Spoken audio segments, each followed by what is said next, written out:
Cât stăm până la... Well, ladies and gentlemen, good evening, everybody. This is Mihail and I'm together with Adrian PAPAHAGI. You can all see him. But of course, before I tell you more about our special guest, let me just say this is an experiment we are doing here from Romania, from Eastern Europe, today in particular, because we commemorate the victims of the Soviet invasion of Prague 50 years ago, but also because we have a strong feeling that Eastern Europe is a very resourceful place. And of course, we would like very much to contribute to the international conversation about the need for freedom today in a time when we see a lot of censorship taking place. Ladies and gentlemen, while I'm doing this thing over the internet, I'm kindly asking you to do the share and the comments that you would like to put forward. And of course, to address your questions to my very special guest for tonight is Adrian PAPAHAGI, Associate Professor, expert in medieval literature and of course in Shakespeare. Welcome, Professor PAPAHAGI. Welcome, Adrian. It's nice being here. Hi.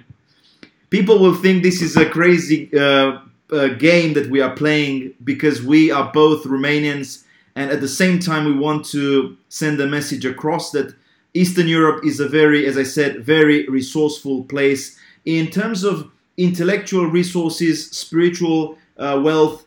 How would you see this contribution that Eastern Europe can make, especially at this moment when today we, as I said, commemorate the victims of the Soviet invasion of Prague, and tomorrow, by the way, we commemorate the victims of the atrocious decision taken by Nazi Germany and Communist Russia, that is to split up Poland and of course to grab our land, that's Bessarabia, the eastern part of Moldova. So we are in a particular historical setting, and of course we feel that we should both celebrate our freedom to speak publicly, but also always remember the victims of this long fight for freedom against communism. How do you see all this context right now? Well, as a medievalist and actually as a classicist, I would like to go even further back in time, because Europe starts in the East. Europe is a Greek creation, after all. Europe was not invented between London and Paris or between Amsterdam and Barcelona. It was invented in Athens. It was invented in Sparta. It was invented in Macedonia. It was invented and first exported through Eastern Europe, through what we call today the Balkans. So in a way, Europe is an Eastern invention. Therefore, let us stand very proud. And when we are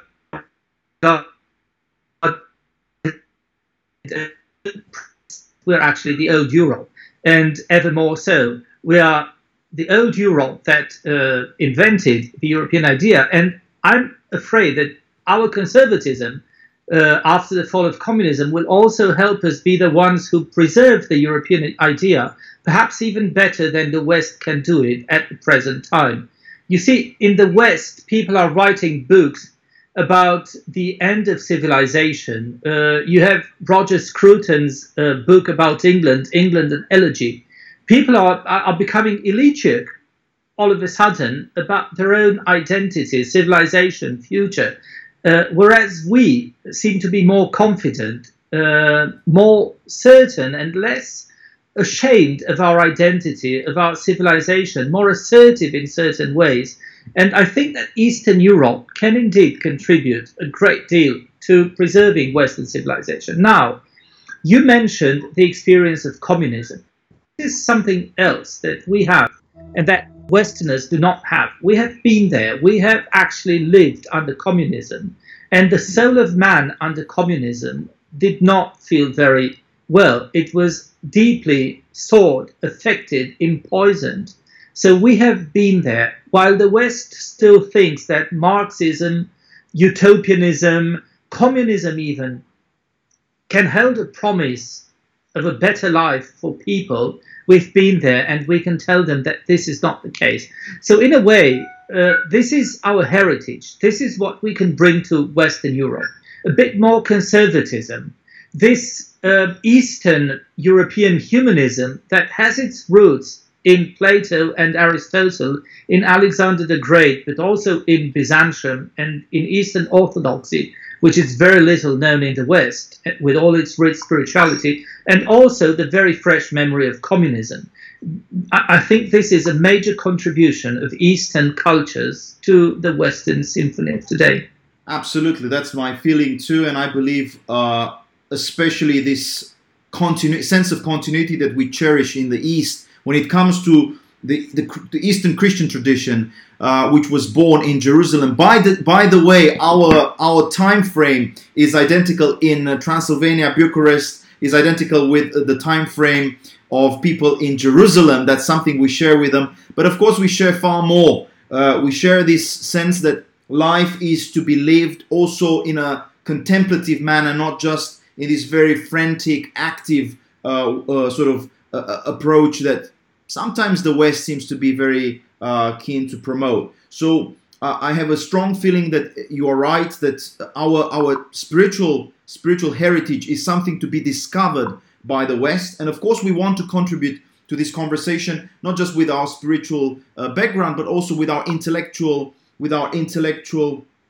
tools, because as you know too well, some very powerful thinkers, including Alexander Solzhenitsyn, who got that Nobel laureate prize in the 70s, made a huge contribution in terms of revealing the ugliness of communism. Now let's move sort of slowly and let's begin to sort of unravel the problems of the West today. You have lived how many years in the West, and where specifically?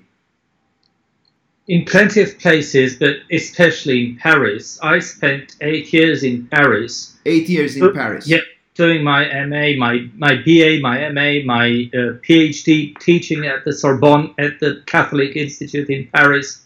I also spent, I think, about a year and a half in England in various places, basically London and Oxford, doing different postdoctoral fellowships.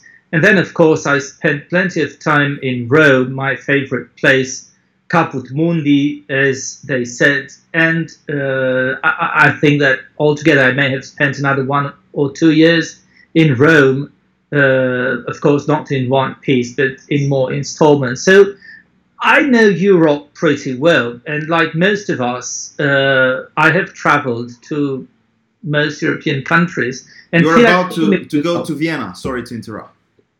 Yes, certainly. But Vienna is only a stone's throw away, so it's really literally a half day's ride. Ladies and gentlemen, we are talking to Professor Adrian PAPAHAGI. This is a conversation, a transatlantic sort of conversation about the future of the West, including the Eastern contribution to the revival of our heritage.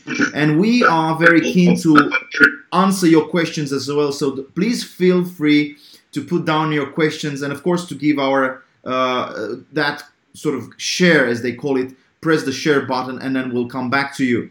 So as probably you've noticed, our guest tonight is a very distinguished university professor, and he could have very easily answered your questions in German, in Italian, probably 7 or 8 local vernacular sort of idioms, and then of course in Spanish, and then of course in Latin. Well, we've chosen to use English because this is the new lingua franca, yes, especially for our beloved American friends. Yes, despite the fact that I would have preferred Latin, for some strange reason you chose English, which is still amazing to me. But we'll see how we can cope with. I can hardly sort of manage asking those questions in the other foreign languages I mentioned. But let's go back to the more critical point here. Not just philosophers. It's not just philosophers or cultural critics that talk about the decline of the West. You know, we know that the story goes back to Spengler. The decline of the West is a common theme among many conservative politicians. And I'd say a very important figure among these politicians is, of course, Mr. Trump. Mr. Trump gave a speech in Warsaw a few months ago. And if you are happy, Professor PAPAHAGI, Adrian, perhaps we could just listen to his speech for 2 or 3 minutes, and then we come back to it and then discuss the gist of it. Are you okay with that? Certainly, it was Okay, very so good speech. let's look at the speech which was given by the American president today, by President Donald Trump in 1 Warsaw year ago, a year July ago, 2017. Yes. 2017, about a year ago. Okay.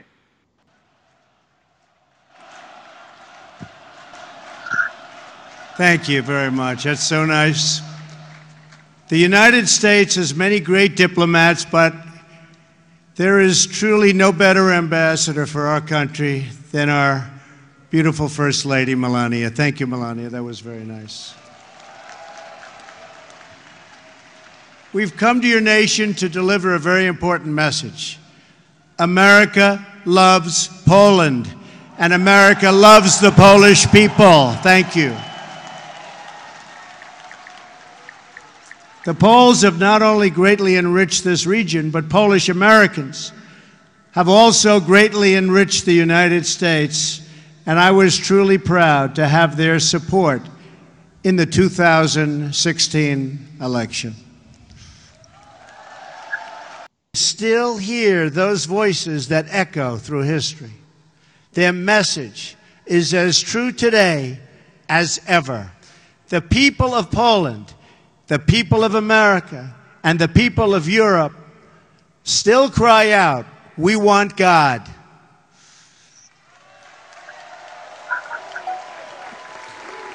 Together with Pope John Paul II, the Poles reasserted their identity as a nation devoted to God. And with that powerful declaration of who you are, you came to understand what to do and how to live. You stood in solidarity against oppression, against a lawless secret police, against a cruel and wicked system that impoverished your cities and your souls. And you won. Poland prevailed. Poland will always prevail.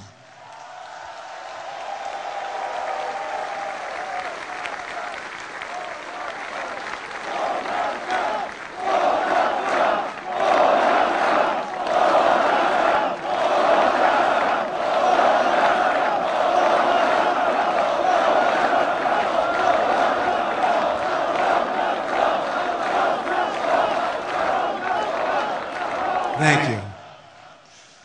You were supported in that victory over communism by a strong alliance of free nations in the West that defied tyranny.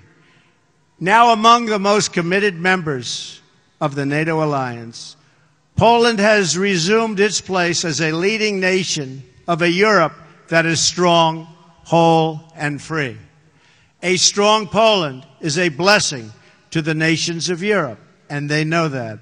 A strong Europe is a blessing to the West and to the world.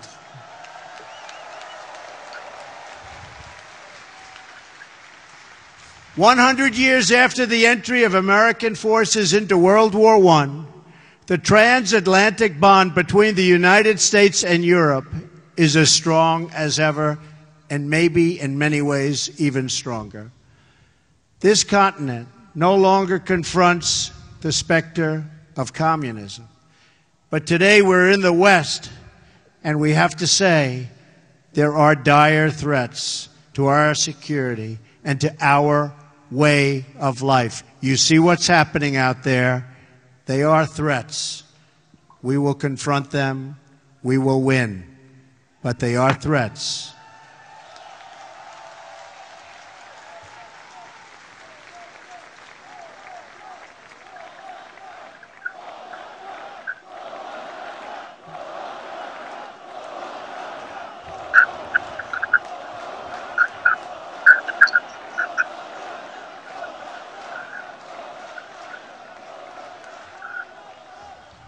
We are confronted by another oppressive ideology, one that seeks to export terrorism and extremism all around the globe. America and Europe have suffered one terror attack after another. We're going to get it to stop. During a historic gathering in Saudi Arabia, I called on the leaders of more than 50 Muslim nations to join together to drive out this menace which threatens all of humanity. We must stand united against these shared enemies to strip them of their territory and their funding and their networks and any form of ideological support that they may have. While we will always welcome new citizens who share our values and love our people, our borders will always be closed to terrorism and extremism of any kind.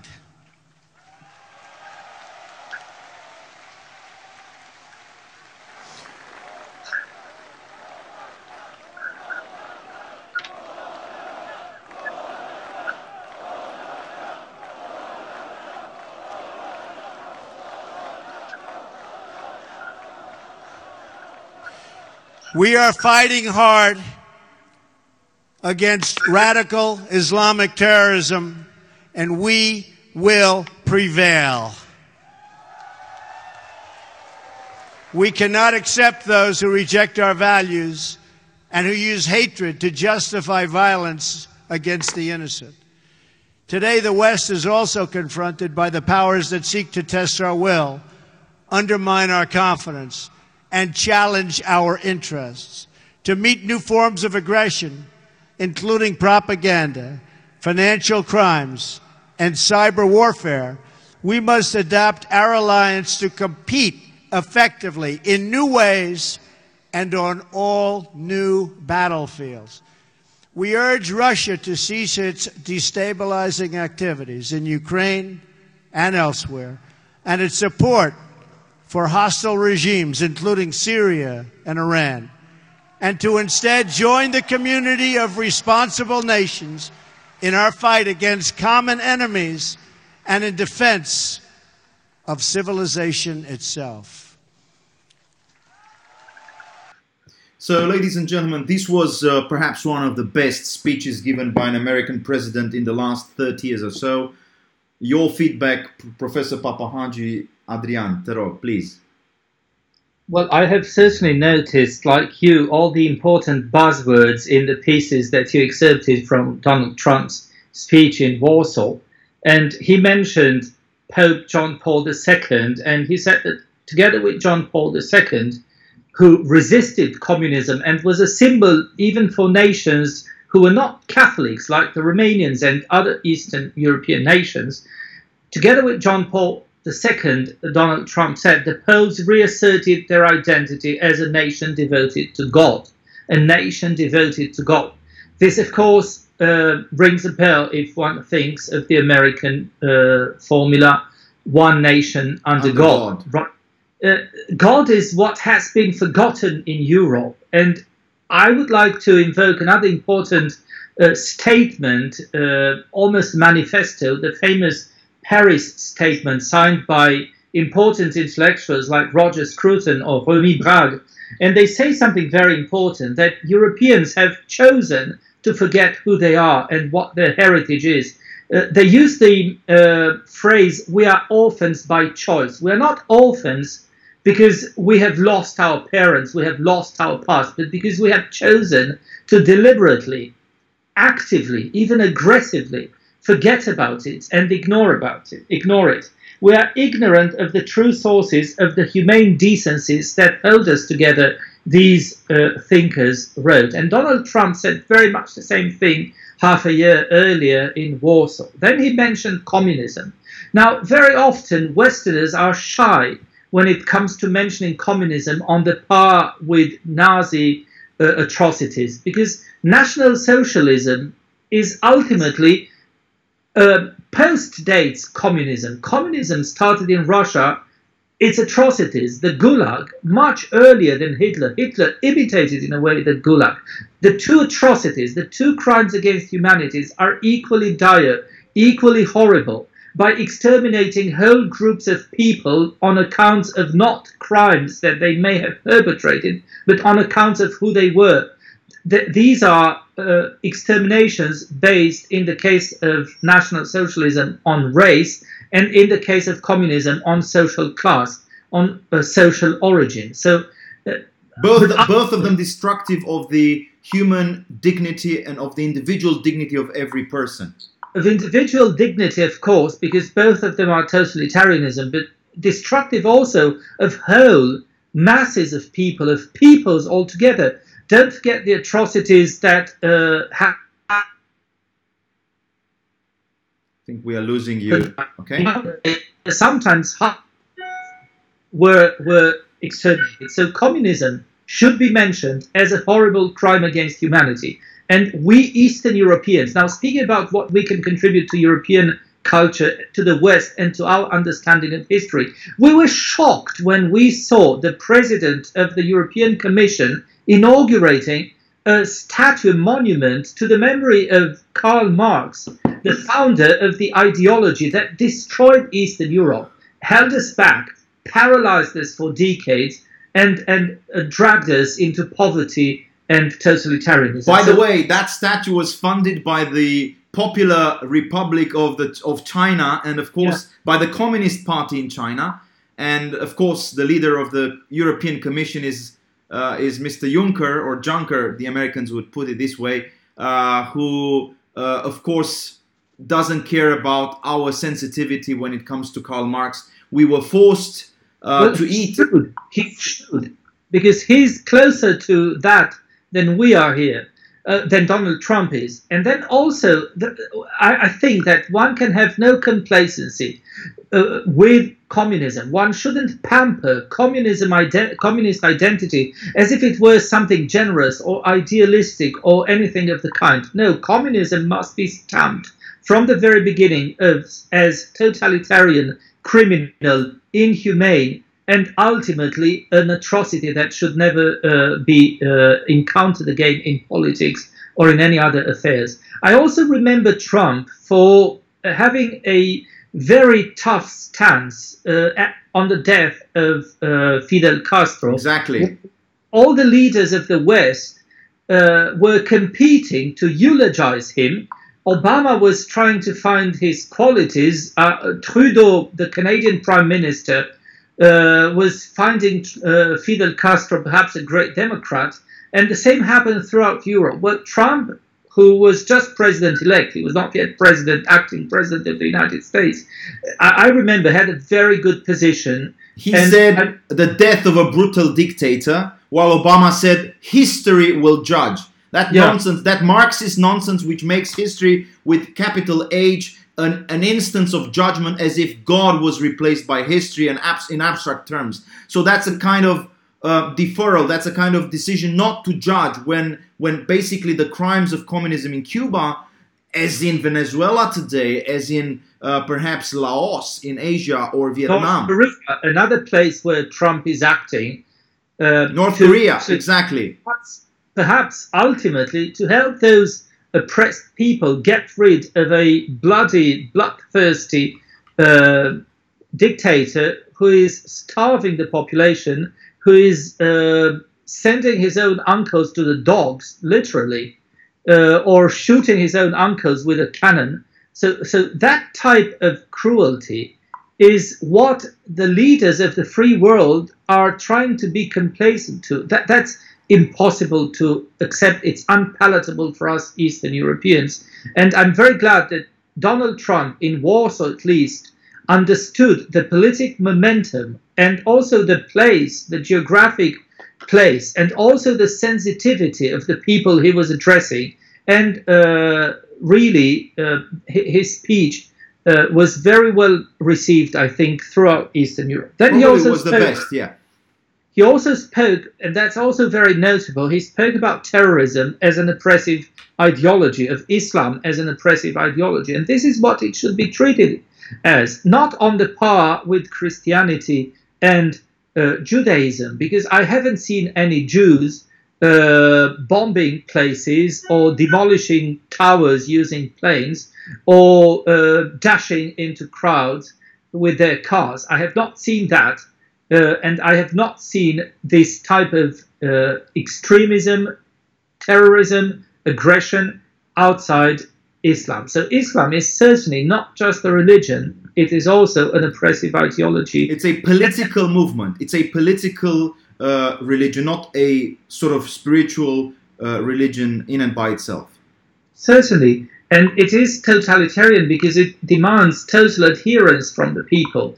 It rules their lives into the minutest details, which, of course, Christianity has been careful not to, and has therefore, of course, separated church from state. And this is our heritage, the heritage that we are trying so hard to forget and that we feel so ashamed of right now. Jesus gave us that first notion of separation between the kingdom of God and the kingdom of any Caesar. That notion, that powerful notion that the kingdom of God lies within our hearts, is something that requires far more intellectual and spiritual effort than the decision just to conquer others. Ladies and gentlemen, just a very brief moment of explanation. I want just to tell you, ladies and gentlemen, that we are doing this wonderful experiment for the first time. We have two Romanian, that is Eastern European intellectuals, engaging in a conversation that's very, very telling for the current situation of the West in general. And of course, we very much want you to help us share the link and this conversation with your friends. Post it in your Facebook groups and make it known to the entire world. This is something that the current technology is allowing us to do. But of course, we are also aware that Facebook and YouTube are two channels which tend to censor, tend to undermine the voices of the conservative movement. So, ladies and gentlemen, thank you for everything that you are doing. We are talking to Adrian PAPAHAGI, professor of medieval literature and a great expert in Shakespeare, the wonderful English writer. And of course, we've discussed so far the diagnosis put by President Trump to the current Western experience. And he spoke about the various dangers or threats to our way of life. He mentioned, of course, terrorism, he mentioned bureaucracy, but of course, he also alluded to the sense of forgetfulness and should I say fatigue, right? So Professor PAPAHAGI, every day you talk to students, almost every day. You can notice the decline in our cultural memory. How would you describe the current situation of the West in comparison to Eastern Europe?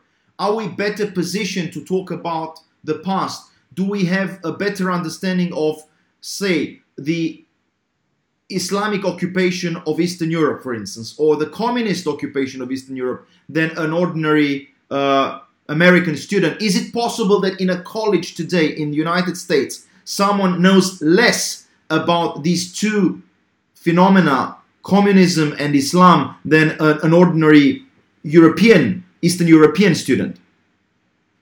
Well, those of us who still have an idea of their own history, of course, certainly remember that Romania, the three principalities that are nowadays the main parts of Romania, struggled hard against Islam expansion, because actually the Islamic world, this is something that people have hardly noted.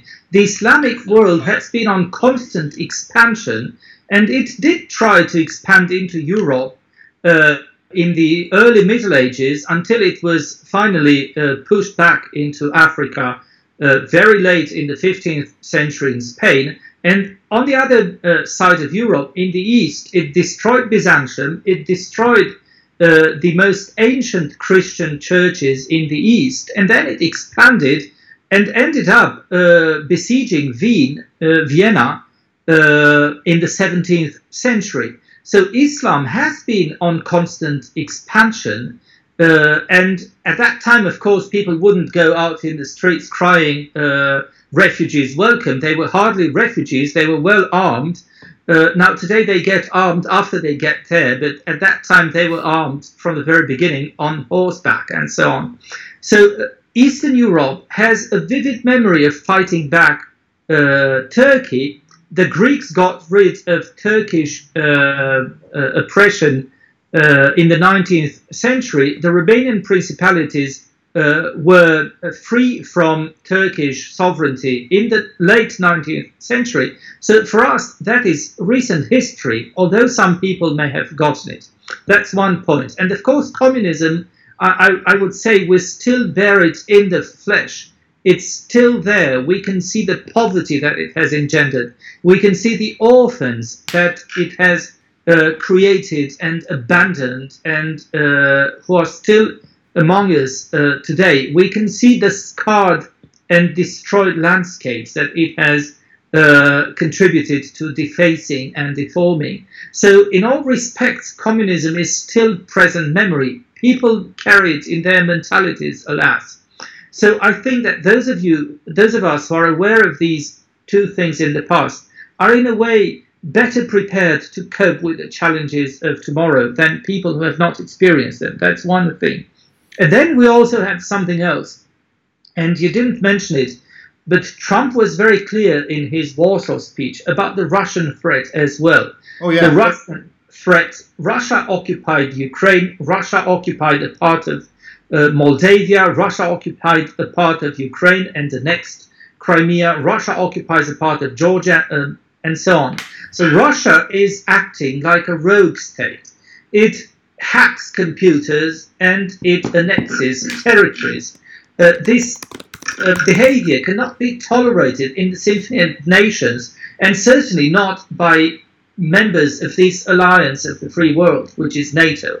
But unfortunately, the leaders of the West have been very soft on Putin and on Russia for the past decades. And Russia is a master of deceit. We should not treat Russia as a civilized country, as a democracy that we can deal with.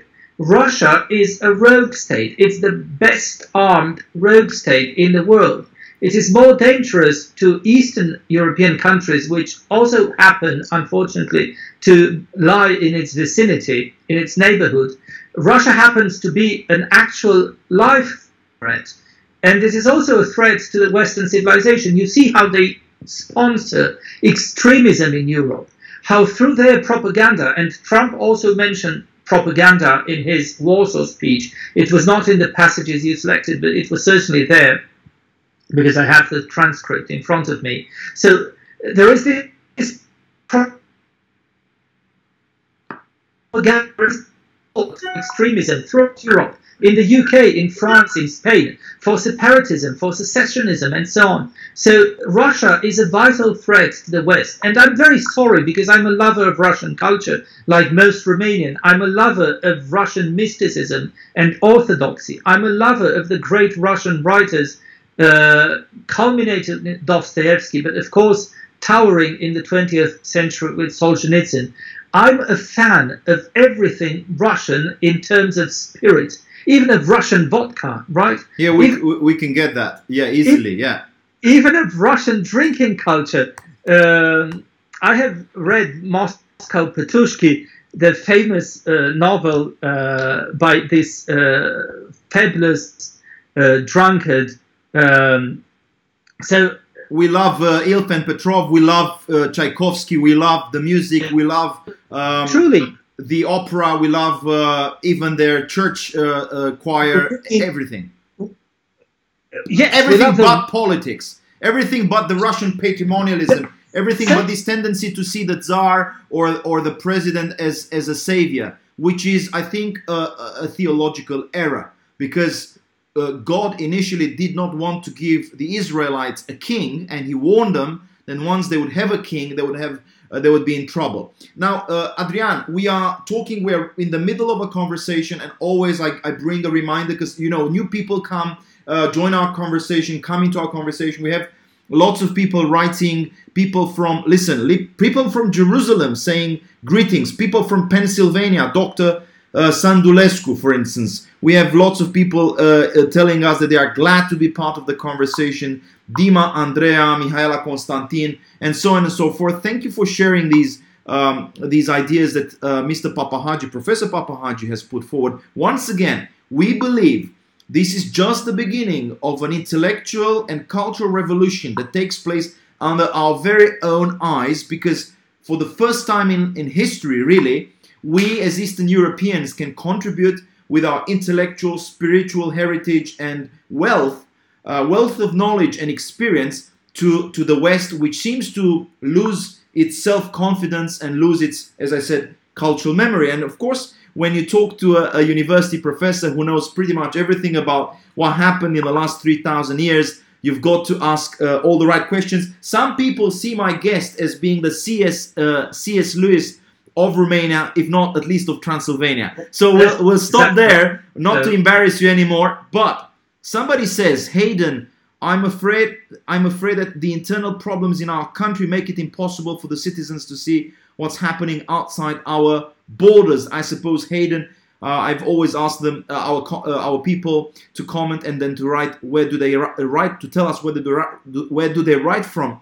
which cities are they based in, and Hayden probably is from the United States. So what do you think about the danger today in America, to answer Hayden, to always look into your own soul and into your own problems rather than look outside?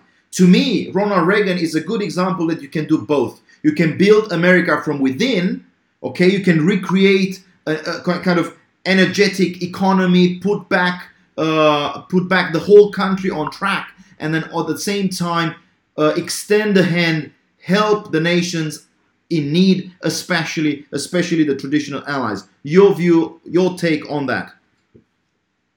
Well, if you travel and watch the news in various countries, you will realize how self-centered the news is. And actually, people have a tendency to ignore the rest of the world. It's very famous that Americans have difficulties placing various European countries on the map. And I'm certain that we have difficulties placing African countries on the map, or American states on the map, and so on and so forth. And in a certain way, it's even normal. But the problems that the world is facing today are global, because the world itself has become global thanks to, you see, to communication, to what we are doing right now. Everyone can listen to everybody else. So there are no borders in terms of this anymore. And some people would like to think that there are no borders, that there should be no actual borders to people migration either, which of course is very wrong. No, we celebrate trade, we celebrate the exchange, the free exchange of ideas, but we believe in national sovereignty. Go on. Yes, we certainly do believe in nations, and we believe that people who live somewhere have more rights than people who visit. And that's natural.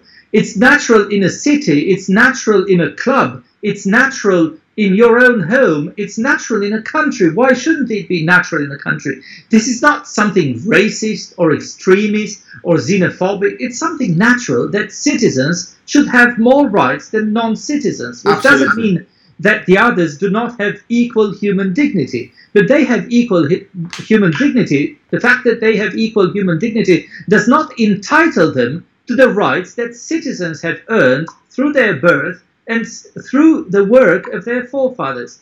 Now, I have a feeling that in Europe, the leaders believe that they represent humanity in a very vague sense. No, they do not represent human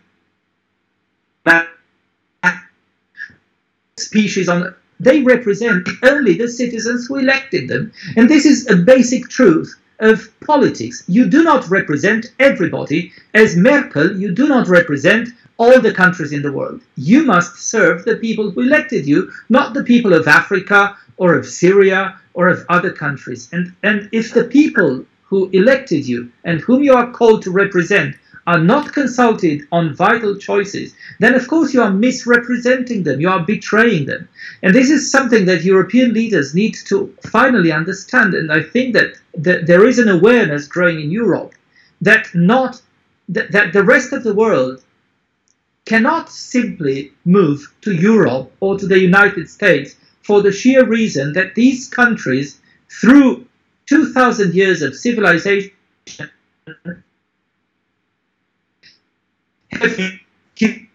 better social care, better hospitals, and so on. And this is not to be disregarding other people or to hate anyone. We are not hating anyone, but we are merely asserting the rights of citizens over foreigners in terms of political, economic, and so on aspects. Well, this is a very important conversation. We'll take a few questions. But before we do that, I think perhaps some of our people with enjoy, or rather appreciate, I'm not sure they would enjoy it, but they would appreciate watching some images that actually are taken from Europe, Western Europe these days, this summer. Ladies and gentlemen, we are talking about the West, its decline and its possible future after the encounter with the East.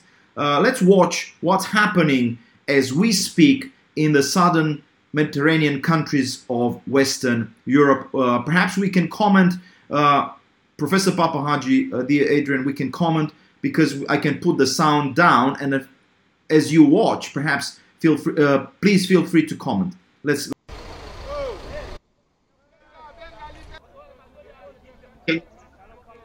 In a moment, we have a gap.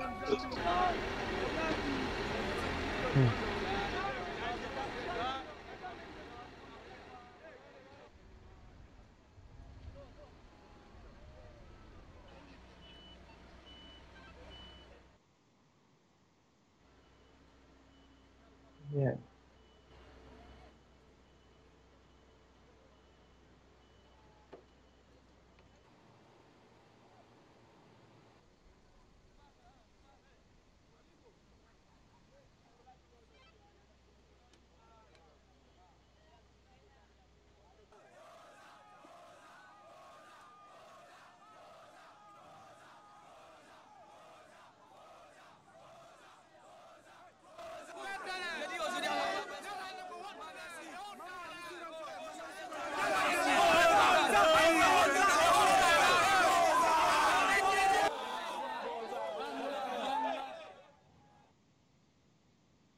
Yes, certainly. I can see the images now. Now, of course, those people who get there, all young males, as you can see, are certainly come from countries that fare considerably less well than we do. They come from countries where their life may be in danger, and I can understand that. They come from countries where there is civil strife, where civil war is waging. They come from countries where there is poverty, hunger, where there is thirst, where water is contaminated. I can understand that there are hundreds of problems all over the world, and that Europe looks like a garden, a well-tenured garden. But Africa has 1 billion people in it. Asia has about 3 billion people in it. They can't all come to Europe. It's impossible. It makes no sense. And if they do, Europe will no longer be Europe. That's the problem. Now, Europe too had poverty. Europe too was ridden by the plague, by different diseases. Europe too had civil wars. Europe too knew all the problems that Africa is knowing now. And people have coped with them. And people have.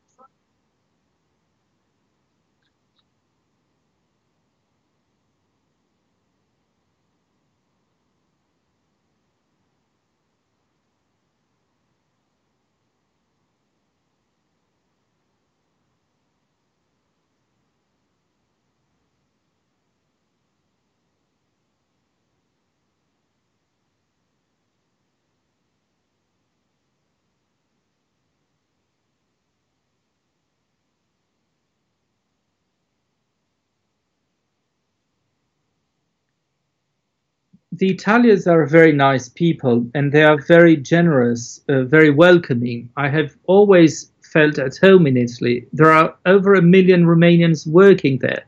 But it's people who go there to work. Romanians do not go there as invaders. They do not go there to live on benefits and so on. So besides, I think that here we have two different cultures. The people that come to Europe, these people from Africa, they may traumatized children who perhaps saw their parents being killed, hands and limbs being chopped off with a cudgel. These people may have may be bringing their experience not only of being victims, but of also victimizing others. Violence engenders violence. We do not know what these people bring with them to Europe. Of course, some of them are very nice people. Perhaps most of them are very nice people. Perhaps most of them want to integrate. Perhaps most of them even will integrate. But some of them at least, carry with them not only traumas, but a potential for violence, an ideology that hates Europe, and are ready to embark upon terrorist acts. And we have seen this all too often. Ladies and gentlemen, we are live now, broadcasting worldwide from Transylvania and Bucharest. Sorry to interrupt. There is a bit of a delay. I'm sorry. I apologize for this. We will fix it because, of course, we have very good friends who want to invest in this project. And I thank everybody who wants to make this possible. They are all welcome. They contribute. They can contribute to our Patreon and PayPal account. That's possible. Please do not hesitate to contact us if you want to promote this project. This is going to be the future of communication in the 21st century. We are talking to Professor Adrian PAPAHAGI. We've just touched on the issue of Africa invading Europe, which is, to my mind, the issue that will dominate the next 20 years of European politics. I don't believe this will go away, not for a second.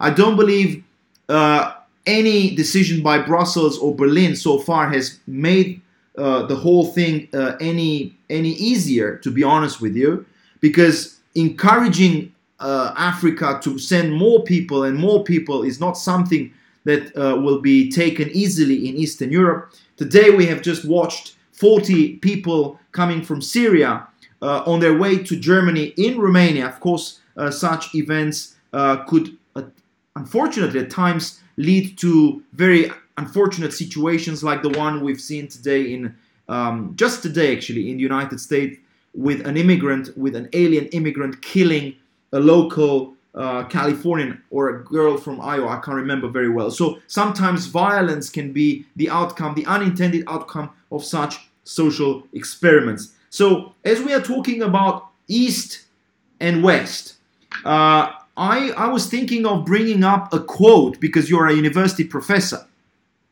a quote from a great teacher and a great mind, and that's of course Niall Ferguson. He wrote many books, one about the empire, of course, the British Empire, and another book about the decline of Western civilization. Let me just quote from it, and then let's ask Professor PAPAHAGI to comment on it. What makes a civilization real to its inhabitants, in the end, is not just the splendid edifices at its center.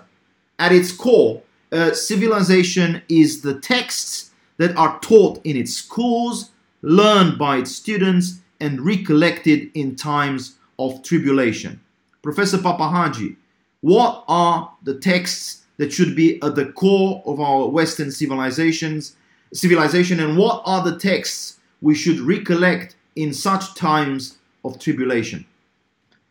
Well, of course, there is this very famous book by Harold Bloom on the Western canon, and he, of course, gives his own canon. The canon can vary, but there must be a canon. Of course, for Harold Bloom, Shakespeare is at the center of the canon, and as a teacher of Shakespeare, I couldn't agree more. But for other people, the Bible may be at the center of the canon, or Dostoevsky, or Rabelais, or Voltaire. It doesn't Pascal. Or Pascal, or Goethe, if you are German, or Dante. And of course, every nation in Europe has its own pantheon of writers and its own canon.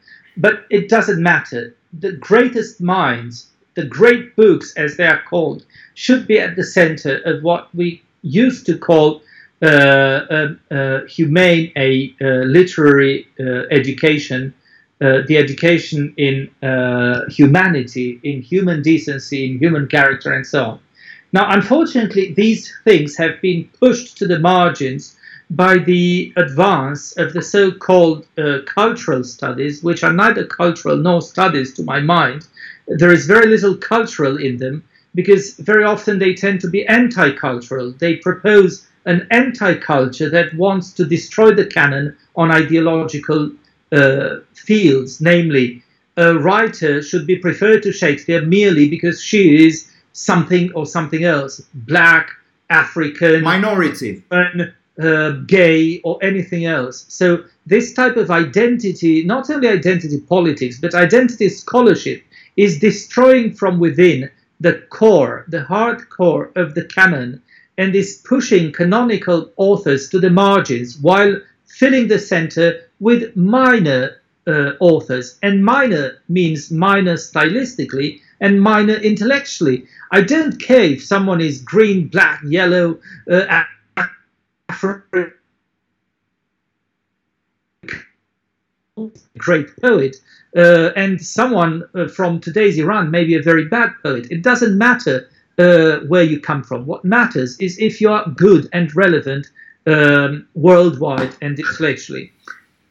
Leo Strauss, the famous professor of political sciences at the University of Chicago, has a very famous little essay called "What is Liberal Education?" that I always recommend to my students at the beginning of the school year, in which he says that reading the great books is listening to the conversation between the great minds. It is a lesson in boldness, he says, because we dare converse with those people, and at the same time an exercise in modesty, because we realize how much greater those people are than what we can achieve today. I mean, if you compare yourself to Shakespeare,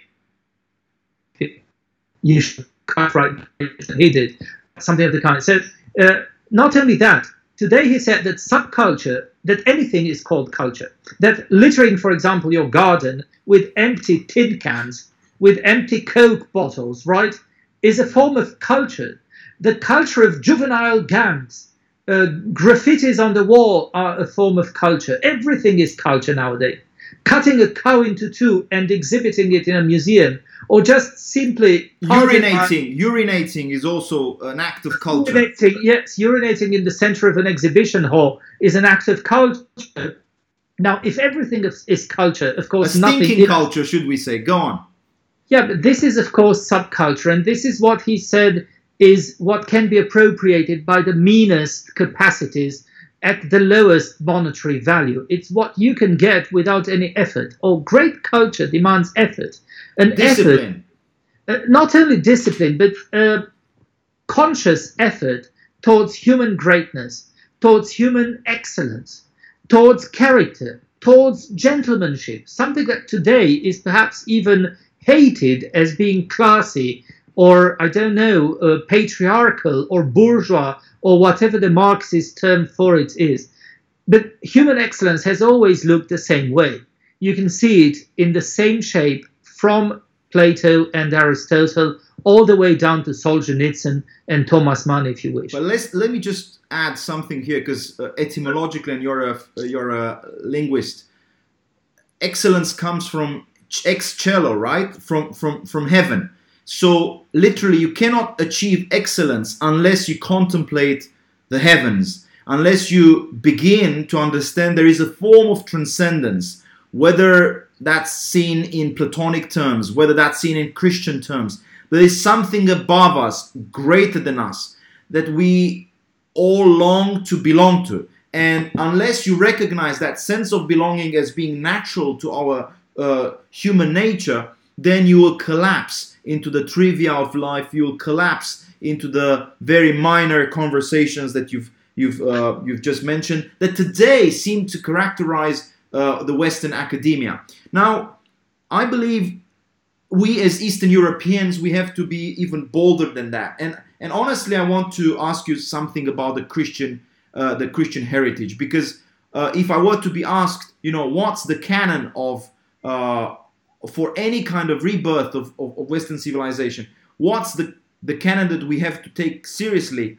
I think that's the biblical canon. I think the narratives from the book of Genesis about the creation and the fall, the story of Adam and Eve, the story of Cain and Abel, that dangerous relationship between two brothers that leads to crime, to murder, the story of the Tower of Babel, the story of the exile, the story of the Egyptians ruling over the Israelites, the story of the Israelites leaving Egypt for a better place, for the promised land, the story of all those prophets that were told constantly, never to forget God, and never to embrace the idolatrous worship. The story of the incarnation, which is our redemption in universal terms. The story of the cross. The story of Jesus' betrayal by his disciples and by his so-called friends. That story is foundational for our civilization. If we forget any kind of philosophy, maybe the elites will have something to lose. But if the general public will forget the Bible and the wisdom that came with it, I think we are screwed. Yeah, well, I wouldn't put it exactly in those words. I just did it intentionally. Yeah. Yes. All right. The point is taken. All right. Now, certainly, the Bible is the great code, as Harold Bloom once again called it. It's the great code. It's the DNA of our civilization. In the Judeo-Christian world, even our week, our year, is scanned by Christian rhythms, right? The week is Christian. European cities are Christian because in the center of each European city, of each old European city, there lies a church, a cathedral, or a small church, doesn't matter, in every village in Europe, at the very center, not only of space, but also of sacred time. Okay, I think the cross is at the center of our understanding of the world, of our worldview. The human rights, as we understand them, are all secularized Christian precepts and values. Why should all human beings be equal and equally dignified if they do not have a common father? Why should we be brothers and not just members of the same species if we don't have a common father in heavens, as we say each Sunday, right? So why? We could be members of the same species. But all these things, as the Paris statement said, the roots of our decencies, the roots of the human rights are Christian. Now, if we choose to purposely neglect them, to actively forget them,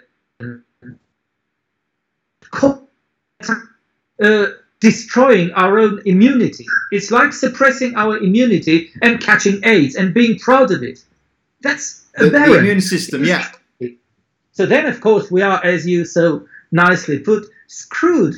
But I think there is a way out of it. And the way is to acknowledge what we are, of not being ashamed of what we are. Of course, there have been atrocities in the history of the West and in the history of the East. But atrocities are a part of the fallen human nature, and we conservatives, we Christians, understand man as a fallen creature. The first thing man did was to disobey God. The second was a brother who killed his brother. That's the beginning of mankind in our biblical Christian understanding of the world. So of course human nature is corrupt. But what we are trying to do is to transcend this corruption through goodness, through love, through kindness. So that's something that Christian society has done. And this is why we have a decent society. Now, other people are trying to emulate this. They envy us for our culture.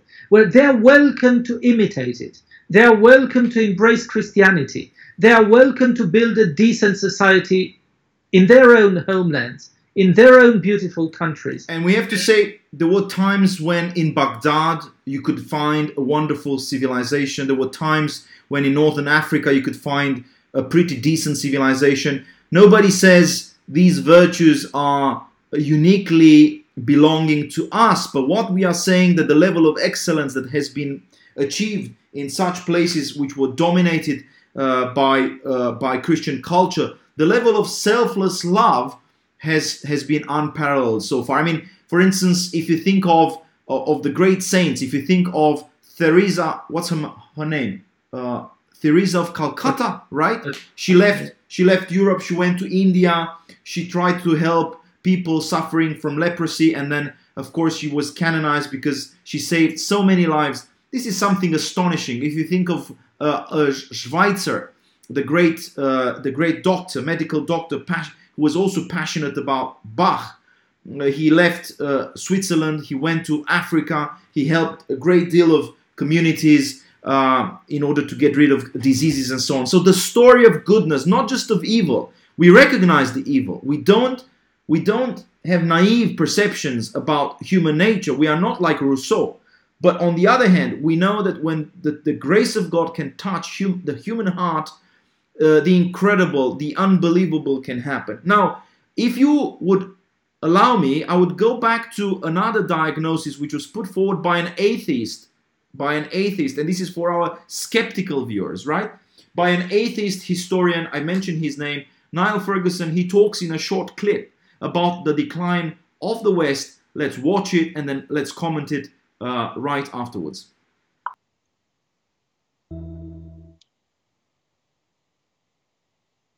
If you had been Doctor Who, if you were Doctor Who and you took a trip in your TARDIS back to the year 1500 or 1400, somewhere around about the 15th century, you would have been very impressed by Beijing, probably the biggest city in the world at that time, with its clean, wide streets, its dazzling palaces. You might also have taken a trip on the Grand Canal, connecting it to Nanjing, the older imperial capital.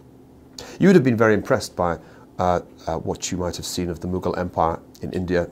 You'd have been dazzled by the achievements of the Ottoman Empire in what is today Turkey.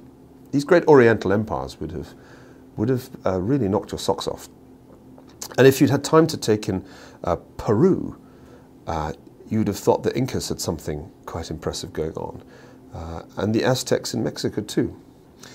You'd then take a trip to London, and you would have been very underwhelmed by this town, because it wasn't a city, it was quite small, and it was very smelly and dirty because the sanitation standards were way lower than in Asian cities. You wouldn't have been that impressed by the architecture, because apart from the Tower of London, most of it was pretty rudimentary. London Bridge was about the most impressive thing there. So you certainly would not have put money at that point on London and other West European cities becoming the dominant entities of the next 500 years. Something happened that empowered the ramshackle little monarchies of Western Europe to become the masters of the world. The economic masters, the technological masters, the political masters. Something made these little countries, they were little countries, Portugal, England, the Netherlands, and then the somewhat bigger Spain and France. Something empowered these countries and enabled them over a period of time to establish mastery over the much larger empires of the East, as well as over the entire New World, as they called it, the Americas.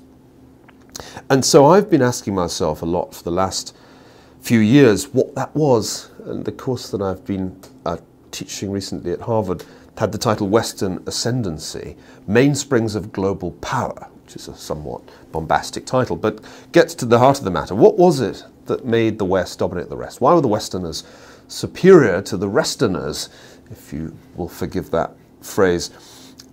And I've come to the conclusion that there were really 6 killer applications, killer apps, that originated in the West, which it took ages for the rest of the world to download. And for the sake of brevity, I'll tell you what the 6 were. Imagine bullet points.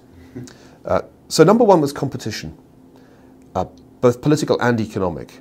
To talk about capitalism misses the point that Western Europe also had phenomenal competition between multiple institutions in the political sphere too. Autonomous cities you really didn't find in the great Asian empires. But the fact that London was a semi-autonomous city in medieval England, and that within London there were multiple corporations and guilds representing different crafts, was really a very distinctive feature of that society. It was partly a consequence of the weakness of royal authority, that there was no emperor in Europe as powerful as the Ming emperor in China. Charles V tried and ultimately failed to establish a monopoly on power. So competition is part of the story, unquestionably. So he was talking about, ladies and gentlemen, we are back. Sorry to bump into very quickly, but he was Professor Niall Ferguson, who was, by the way, banned from speaking in a college recently in America, though he's an American citizen. He was talking about competition as being the critical element of Western civilization. Where there is competition, there's freedom. And of course, what we believe in, me and Professor PAPAHAGI and all of you guys, is that we believe that competition in terms of ideas should always be free. We should never allow censorship at all costs, because there's no better way to refute falsehood but by articulating a fuller version of the truth. There's no way of actually refuting ugliness but by presenting the world something that's really beautiful.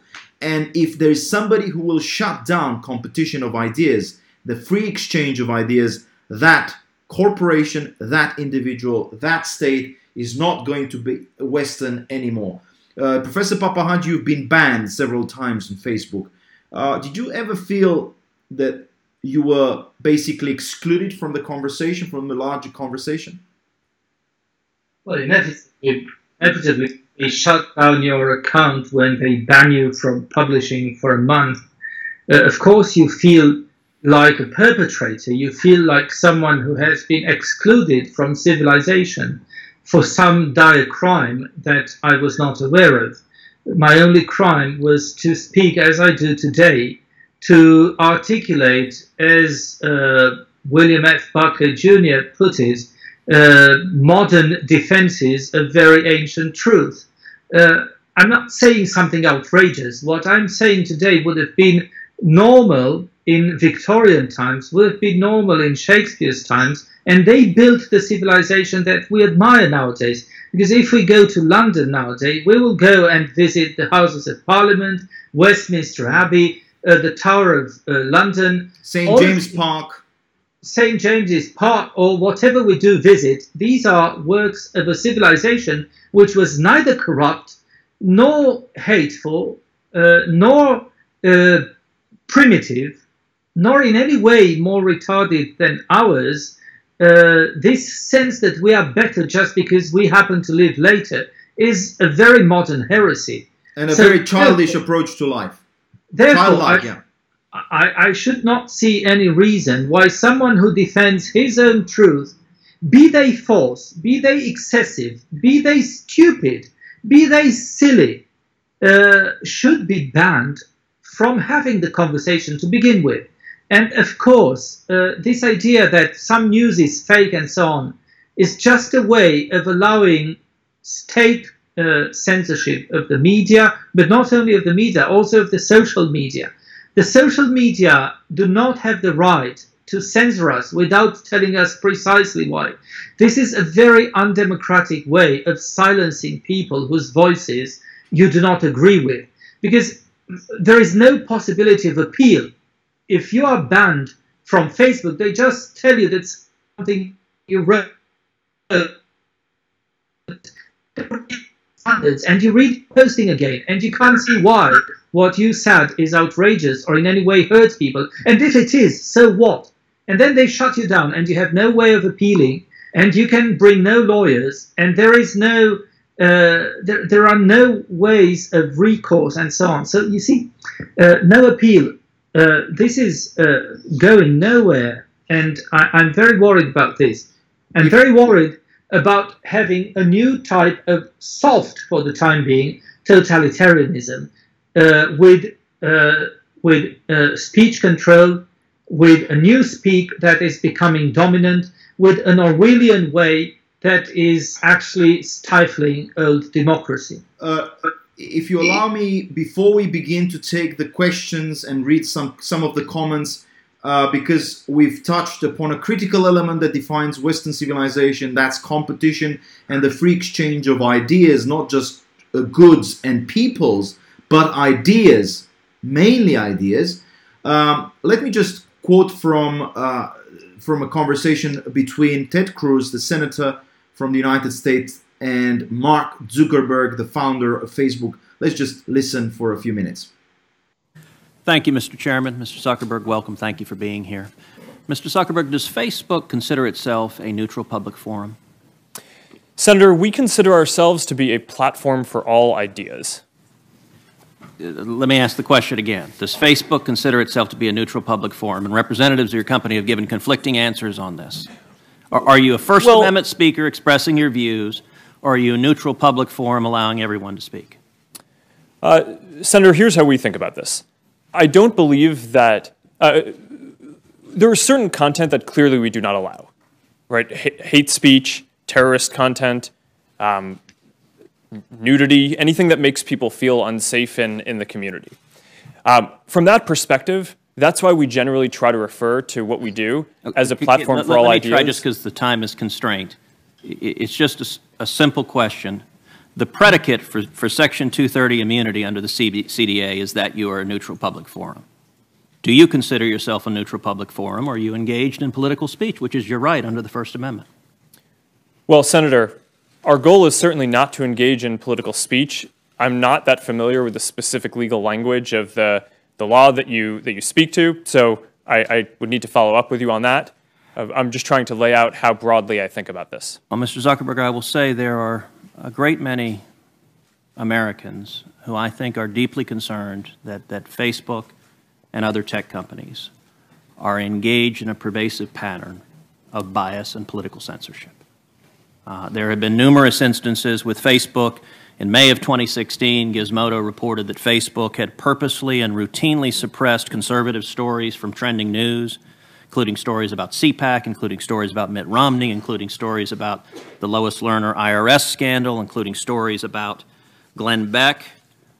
In addition to that, Facebook has initially shut down the Chick-fil-A Appreciation Day page, has blocked a post of a Fox News reporter, has blocked over 24 Catholic pages, and most recently blocked Trump supporters Diamond and Silk's page with 1.2 million Facebook followers after determining their content and brand were, quote, unsafe to the community. To a great many Americans, that appears to be a pervasive pattern of political bias. Do you agree with that assessment? Senator, let me say a few things about this. First, I understand where that concern is coming from because Facebook and the tech industry are located in Silicon Valley, which is an extremely left-leaning place. And this is actually a concern that I have and that I try to root out at the company, is making sure that we don't have any bias in the work that we do. And I think it is a fair concern that that people would at least wonder about. Let me ask this question. Are you aware of any ad or page that has been taken down from Planned Parenthood? Senator, I'm not, but let me just... How about MoveOn.org? Sorry? How about MoveOn.org? I'm not specifically aware of those. How about cases. any Democratic candidate for office? I'm not specifically aware. I mean, I'm not sure. In your testimony, you say that you have 15,000 to 20,000 people working on security and content review. Do you know the political orientation of those 15,000 to 20,000 people engaged in content review? No, Senator. We do not generally ask people about their political orientation when they're joining the company. So as CEO, have you ever made hiring or firing decisions based on political positions or what candidates they supported? No. Why was Palmer Luckey fired? That is a specific personnel matter that seems like it would be inappropriate to speak to here. You just made a specific representation that you didn't make decisions based on political views. Well, is that accurate? I can commit that it was not because of a political view. Do you know of those 15,000 to 20,000 people engaged in content review, how many, if any, have ever supported financially a Republican candidate for office? Senator, I do not know that. Your testimony says it is not enough that we just connect people. We have to make sure those connections are positive. It says we have to make sure people aren't using their voice to hurt people or spread misinformation. We have a responsibility not just to build tools, to make sure those tools are used for good. Mr. Zuckerberg, do you feel it's your responsibility to assess users whether they are good and positive connections or ones that those 15,000 to 20,000 people deem unacceptable or deplorable?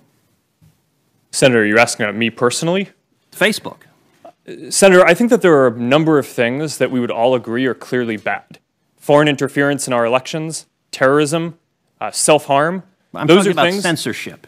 Oh, well, I think that you would probably agree that we should remove terrorist propaganda from the service. So that, I agree, I think is clearly bad activity that we want to get down, and we're generally proud of how well we do at that. Now, what I can say... Remarkable conversation between a US senator and the CEO of probably the greatest tech company in the world, close to Google. And it's just amazing to see how a proper democracy works. A senator grilling the CEO, asking him hard questions, because that's the job of a representative. Now, before we go to the questions, lots of good questions, lots of smart people answering remarkable questions. Your take on this? Well, I have the feeling that Mark Zuckerberg was beating about the bush. He was certainly cornered by Senator Cruz's very straightforward and punctual yes and no questions, right? And he was just saying, are you neutral or do you have a progressive? He didn't call it, of course, progressive, but that was what he understood. And of course, Facebook is not neutral. Of course, Facebook is banning people who are conservative more than people who are progressives. The very notion of hate speech is debatable.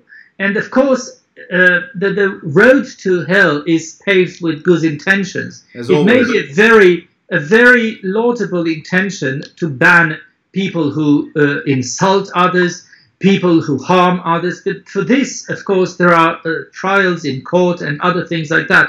You cannot decide on merely ideological basis what is and what isn't hate speech. For example, today, just saying the simple sentence, which actually is sheer common sense, that the entire population of Africa cannot or shouldn't move to Europe, incorporate, can be regarded as racism, hate speech, xenophobia, and so on. But it is not.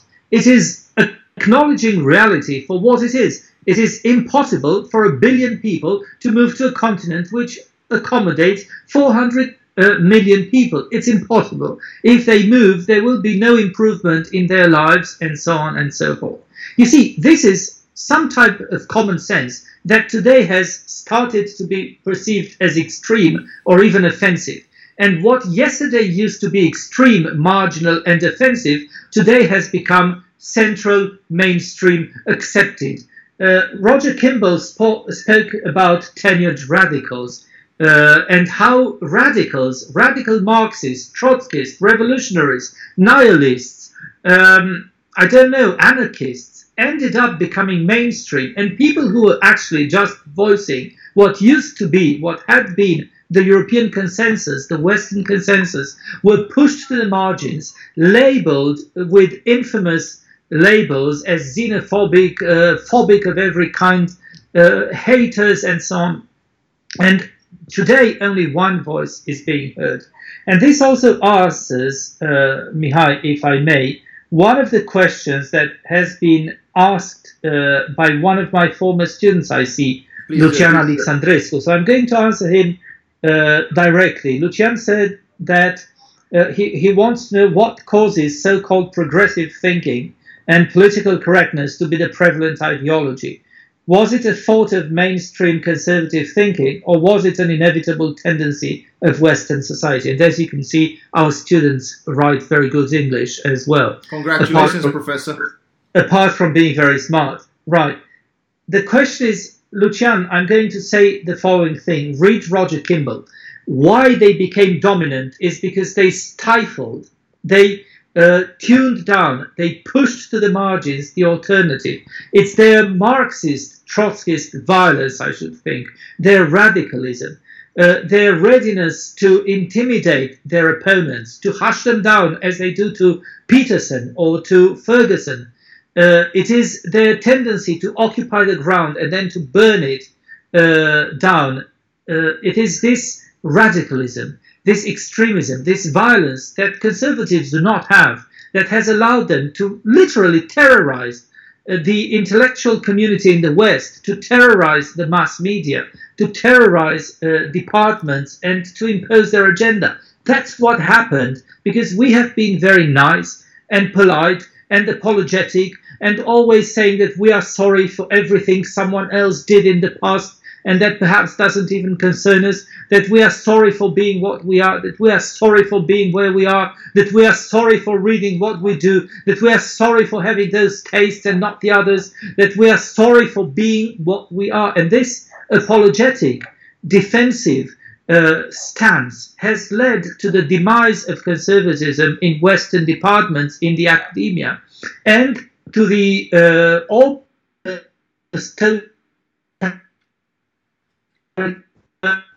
so-called cultural studies, which are actually just cultural Marxism in Western universities. That's it. There's one guy who never says I'm sorry, and that's Donald Trump. He never says I'm sorry. Whatever happens, he will never accept he was wrong. He says you should be sorry only in private.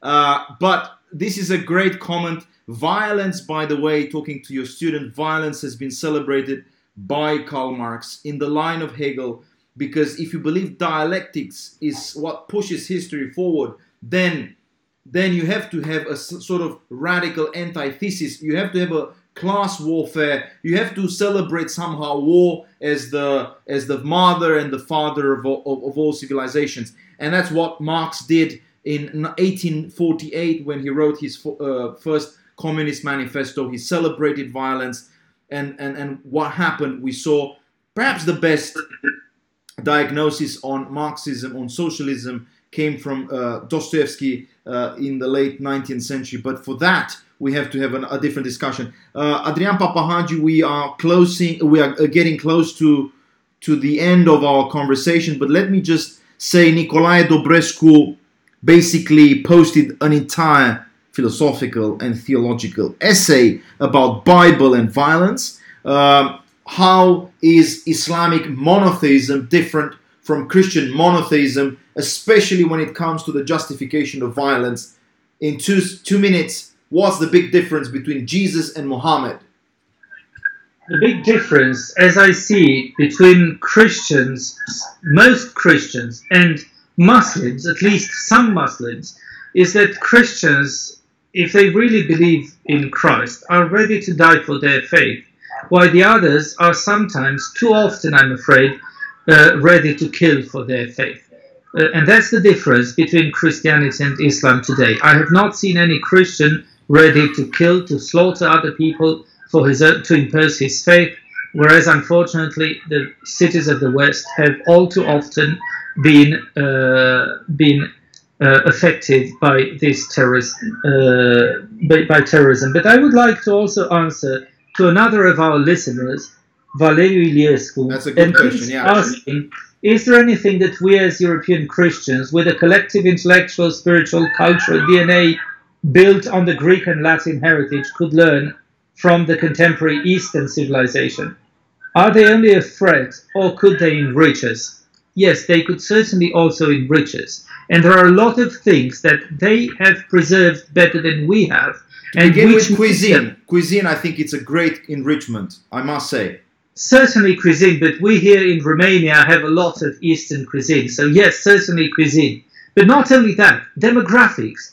They love children. They have children. In Iran, 70% of the population are under 30. In Europe, I think it's the other way around, right? The pyramid of the ages is totally upside down. So the fact that they love life, that they embrace life when it comes to them, that they don't kill their children, but bring them to the world, give them life, is something that for which they are rewarded. They are rewarded by demography, and the future will be theirs if they continue to behave like that, and we continue to kill all our children and to praise, I don't know what kind of animal rights. So instead of having children, we raise cats and dogs.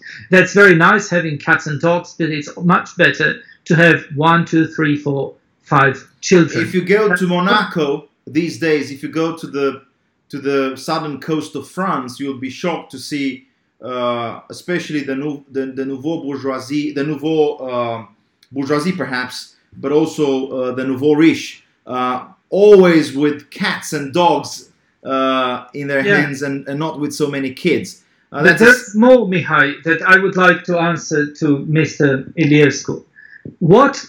How can they enrich us? They certainly can. There are loads of humanity that we have lost here in this very mechanical, very alienated Western society. They talk to each other. They know how to appreciate leisure more than we do in our perfection-ridden world, in our world obsessed with performance, efficiency and gain and so on. So yes, they do have a different worldview. They also have a certain way of sticking together as a family, as a community that we seem to have lost. They have a way of taking themselves seriously as cultures, religiously. They have a way of not self-deprecating, of not self-hating, of not despising their own culture and their own identity that we have forgotten, although perhaps we have as many reasons as they do, if not more, to be proud of our culture and to value it and to cherish it and to develop it and to spread it throughout the world. So in a way, we are now in a reflux, whereas they are in a flow, not in an ebb. They are in a flow, exactly, and we're in an ebb. We seem to have got tired of civilization, to have grown weary of self-confident, assertive, proud of their identity, ready to impose it to the others, even by means of violence. And of course, this cultural clash, this clash of civilizations, which is inevitable. We may shun the words, but we may not shun reality, and reality is as we can see it. So their self-confidence, the way they take themselves seriously, the way they take life seriously, unfortunately death too, a bit more than is... We do, yeah.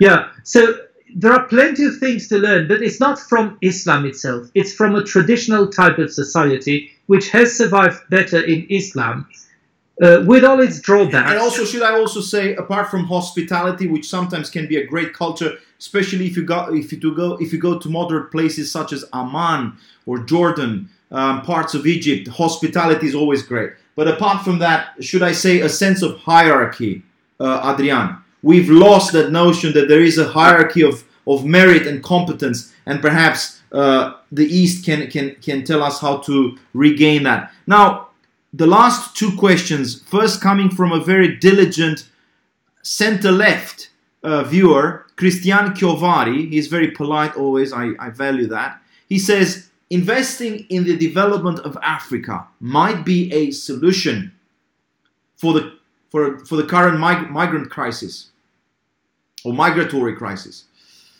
Yes, certainly. Whether it is humanitarian or, of course, driven by profit, which, of course, profit should not be vilified and disregarded. Profit is legitimate. So, if China is investing massively in Africa, why shouldn't Europe do so? Certainly, I certainly agree with that. But we should always be very careful. For example, there is a downside to humanitarianism, and this may sound callous and even cynical, but you see, for example, the vaccines that the European science ultimately has taken to Africa have led to a huge increase of population because they have suppressed a lot of diseases that used to decimate the population. But they have not killed their babies. Yes, that's very good. That's all very good. But the result of it is that now there is overpopulation and there is, of course, food shortage and water shortage, and people are decimating each other because of the scarcity of resources. If we pour down money into Africa, very often that money may end up into the pockets of corrupt dictators. And we have seen that in Romania. That's all the more true for Africa. So we should be very careful what we wish for.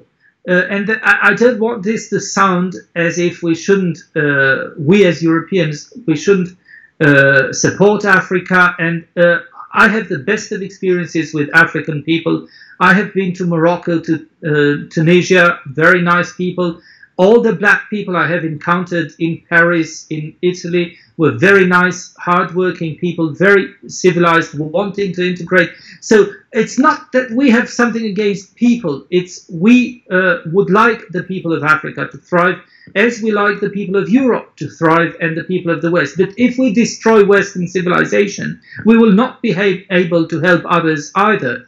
If we undermine our own civilization from within, if we stop believing in our values, we will be of no use to anyone else. They may come here, and in 2 decades, all this will be a ruin, and then it will be of no avail to anyone, not even to us. There are 3 things that Asia has benefited from when it comes to its exchange of ideas with Europe. It's Christianity, constitutionalism, and of course capitalism. If you look at South Korea today, then you will be completely impressed by their economic growth, but also by their stability in terms of demographics, and as I said, by their spiritual fervor and candor. So some countries in Asia managed to get out of the poverty vicious cycle. Other countries in Africa have not managed to do so for many, many reasons that have been described in some of the best books I've read in the last 10 years, one of them being the book by Dacemoglu, Why the Nations Fail. We all recommend that to you. Now, John Hutalo, was Spengler right about Russia in terms of cultural revitalization for Western Europe? I think Spengler had in mind Christian Russia, so it's a different story. Yeah, he certainly didn't mean the Bolsheviks. So whether Russia was a Christian nation in the 19th century, which through the voices of Solovyov and Dostoevsky would project something to Europe, that's an interesting question. But how would you frame it? I do not think that Russia, as it is today, can in any way help us save civilization. There are very many conservatives who think that Putin is a Christian, or at least that he is a defender of Christianity, a defender of the faith. That is mere propaganda. Someone who is liquidating the opposition, someone who is imprisoning fugitives, someone who is imprisoning and even murdering his opponents. Have we lost you? It's the Putin's regime. Yeah, you've addressed that. There is another question from Christian Kiovari, and this is the last one from him. I will quote. He says, World War I, World War II, Bolshevik Russia were caused by ideologies born in Europe. And he says Christian Europe. Whereas the Muslims killed far less people than these ideologies. Why so much fuss about it? Why so much anxiety about it? I do not like the accountancy of crime. I am not an accountant. I am a humanist. I am a literary scholar. I do not count murders in figures and columns and Excel files. So if something is murderous today, I do not care whether it is to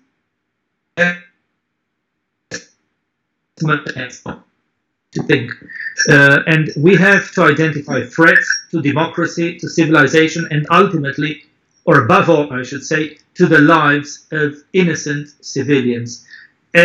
Politicians, not we talkers and thinkers and teachers, but those who act, those who decide where the police should go, what should happen to the borders, those people's first duty is to protect the lives of their citizens. If there is any threat, that threat must be eliminated. And to come full round, we may go back to Trump's speech in Warsaw, where he made it very clear that terrorism should no longer be imported to the West under the pretense of humanitarianism and other things like that. So I think that we should separate the things and try to be a bit more critical about concepts than we have been so far. Well, ladies and gentlemen, this was a marvelous conversation, and I've taken the advantage and I've managed to convince Professor PAPAHAGI, who is very learned. As you can see, the books behind him are just a very small fraction of what there is in the whole house that he has, and I'm very grateful for that. I honestly think this was an amazing conversation, which nowadays rarely takes place in the public forum, but we thank even Mr. Zuckerberg for making it possible, ironically, because there are long distances between us, and still we can talk to each other. As you could see, Adrian, we had people writing us from all over the place, from Jerusalem, from Brussels, from the United States, from Atlanta, from everywhere. So in that sense, I think we are very blessed to have such a viewership, and of course we are very thankful to them. Let me just end by saying that Liberty 24/7 is a new channel we are trying to build, and that everything you've got from so far is, of course, for free. Nobody is asking you to do anything. Of course, we always remind you that you tend to listen to people who have written books, and Mr. PAPAHAGI has written a wonderful book in Romanian. You can get that if you want from Editura Doxologia, that's Doxologia Press, Creștinul în Cetate, a wonderful book. There are other books we've published. Povara Libertății is the last one, and again there's a preface by Adrian PAPAHAGI. But do not believe, honestly, do not believe that there is anything good and positive which is free of charge. There's somebody there supporting this, and of course I'm very grateful. In particular, should I mention the name, in particular, I'm very grateful to my good friend from Atlanta, Ionuț Luca. He has put a lot of investment in this, and I'm very grateful as well to Gabriel Purcăruș. He has also put a lot of investment. So there are wonderful people who make a sacrifice, and they support the intellectual conversation that we are having, knowing that the Eastern European matrix, cultural matrix, can contribute to a great deal to the revitalization of the West. Somebody has asked, Adrian, maybe perhaps we can have a regular discussion of sorts. Perhaps we cannot commit right now, but let's hope to have a monthly conversation. Would that be doable? Certainly. Perhaps even more frequently. Okay. Make it fortnightly. Okay, so this was August. Okay. Let's catch up in September. Mid-September, I suppose this would be a good time. If there's anything dangerous or very, very sort of shocking happening on the world stage, apart from the firing or the sanctions put on Paul Manafort, we will come back to you. Tonight we have not talked about the pressing issues of the day in Romania. There are plenty of them. We don't know whether there's any rule of law in our country. We don't know whether there's any chance for us to get rid of the socialist government. But we did not want to go there because there are too many talking heads covering the conversation, the subject. And if there is anything you want to say at the end, how is your general feeling? How do you see this this conversation moving forward, Adrian? I'm very glad that you have created this platform and that you have put your incredible energy, which is always intimidating for me, to a free speech platform, a relay of conservative ideas. So I'm very glad and grateful to you for this, for your effort, and for the good results that this is yielding. And I'm sure that this will grow, and we'll meet more often in real life and also online through Skype. So you can count on me as a voice on your platform. A voice from Transylvania, ladies and gentlemen. A voice from a place which has given so much to the world. And Adrian PAPAHAGI has given himself so much to the world. His book about destiny or fates in Boetius, that classical author from the 6th century, is a must read for any classical scholar. There are other books he has produced. There are other wonderful scholarly articles that you can look up in the Google Scholar, but I'm not sure how many can follow what he has produced so far. Otherwise, he's an amazing public intellectual that has always contributed to the larger debate in Romania, as you know. Hopefully one day he will again, be a politician. He will be a representative, let's say, of the people, for the people, as the good democratic tradition of America has taught us. Thank you very much, ladies and gentlemen. This was a privilege. This was a joy. And let me just end on this.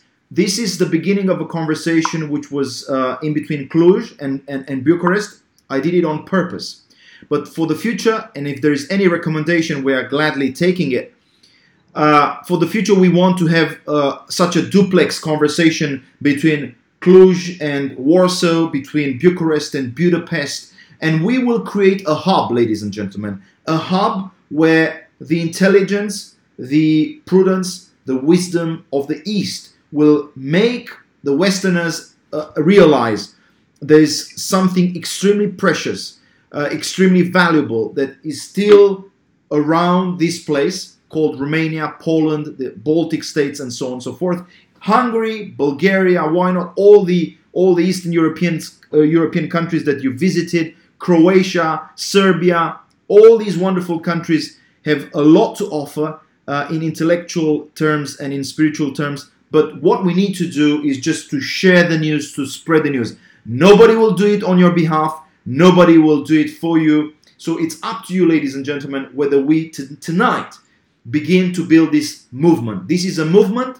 This is not something that I want to do individually. It's not just for the sake of Mihail NEAMTU or Mike NEAMTU or for the sake of Adrian PAPAHAGI. This is for the sake of our kids, of our children, and of our future generations. This will be a testimony 20 years from now of what people who are free could think of, could even anticipate in 2018. And we are proud that in Eastern Europe we got a few things right. Not to mention, as I said, the Bolshevik Revolution, which was clearly anticipated in the writings of Fyodor Mikhailovich Dostoevsky in the 1800s. So on that note, thank you very much. Good night, everybody, and we wish you all the best. Good night. Bye-bye.